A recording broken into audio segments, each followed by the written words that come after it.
In June 1402, following the success of the ambush on the king's army in Henry's retreat back to England, Owain and his troops led a raid on Malinid, which was a town owned by the powerful Mortimer family.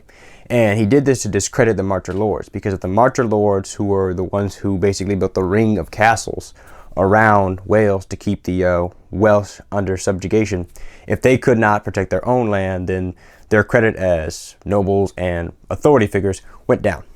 So Edmund Mortimer, who was in charge of that particular area, mustered his forces together, and he also gathered a large amount of Welsh bowmen for this expedition.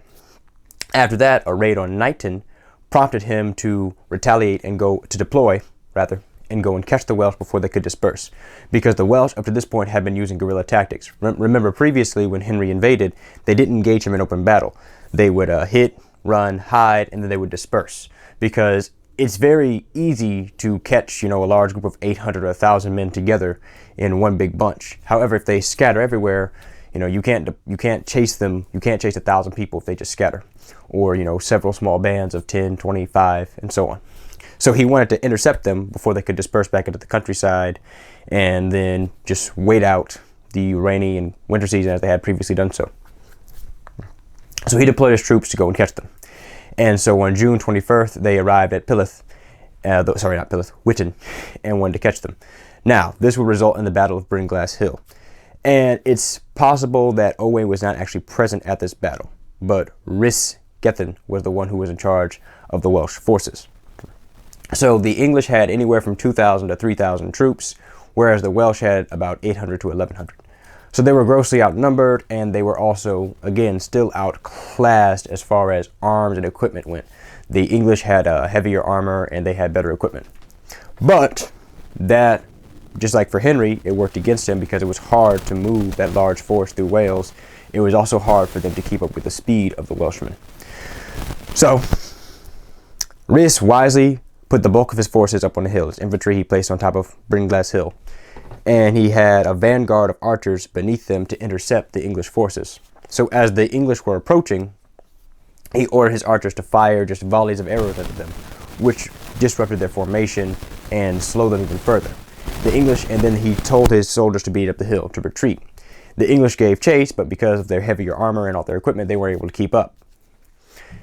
So while they were disorganized and disoriented by the volleys of arrows that had been fired into them, Rhys then ordered his Welsh infantry to charge down the hill and smash into the English. So Edmund Mortimer ordered his Welsh archers to fire into the approaching infantry and buy his men time so they can get organized and withstand the charge that was coming. At this moment, though, the Welsh archers on Edmund Mortimer's side not only refused to fire, they also did a 180 and fired into the English force that was already disorganized.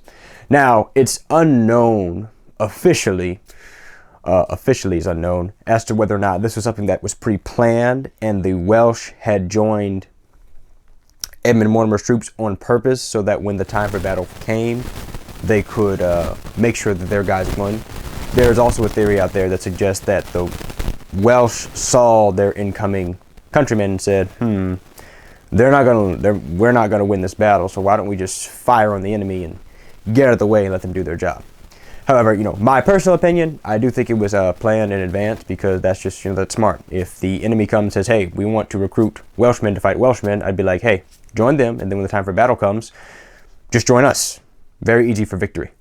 So the infantry of the Welsh came down and smashed, and when the English saw that their lines were broken, disorganized, they broke and they fled.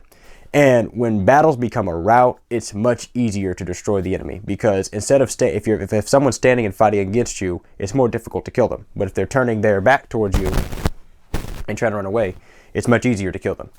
And they're also, when you have your every man for himself mentality, you're knocking over your own men, you're stepping on your own thing, you're abandoning your weapons, your supplies, you're fleeing. You're not fighting at that point. So it was devastating. Around 1,000 English were killed at the battle. So it was a glorious victory for the Welsh, and it prolonged the rebellion for much longer. Edmund Mortimer was actually captured and would eventually become an ally to Owain after this. The reason he became an ally was because Henry actually refused to pay the ransom to have him freed that Owain had demanded. So Edmund felt, I got to pick a side, and I'm already captured. So, you know, he would wind up joining Owain and become a loyal ally to him throughout the continuation of the rebellion.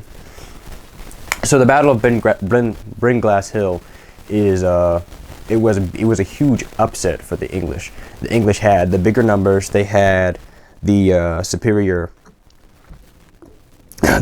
armor, the superior equipment. They had all the advantages that should have led to victory, but instead it was actually a crushing defeat for them. And it also encouraged people to join Owain in his rebellion, because at first, you know, people were just dismissing it. This started off as, you know, just this small squabble between Owain and Sir Reginald de Grey, you know, a little land dispute, had now turned into a full-blown insurrection against Henry. And Owain would use it to his advantage.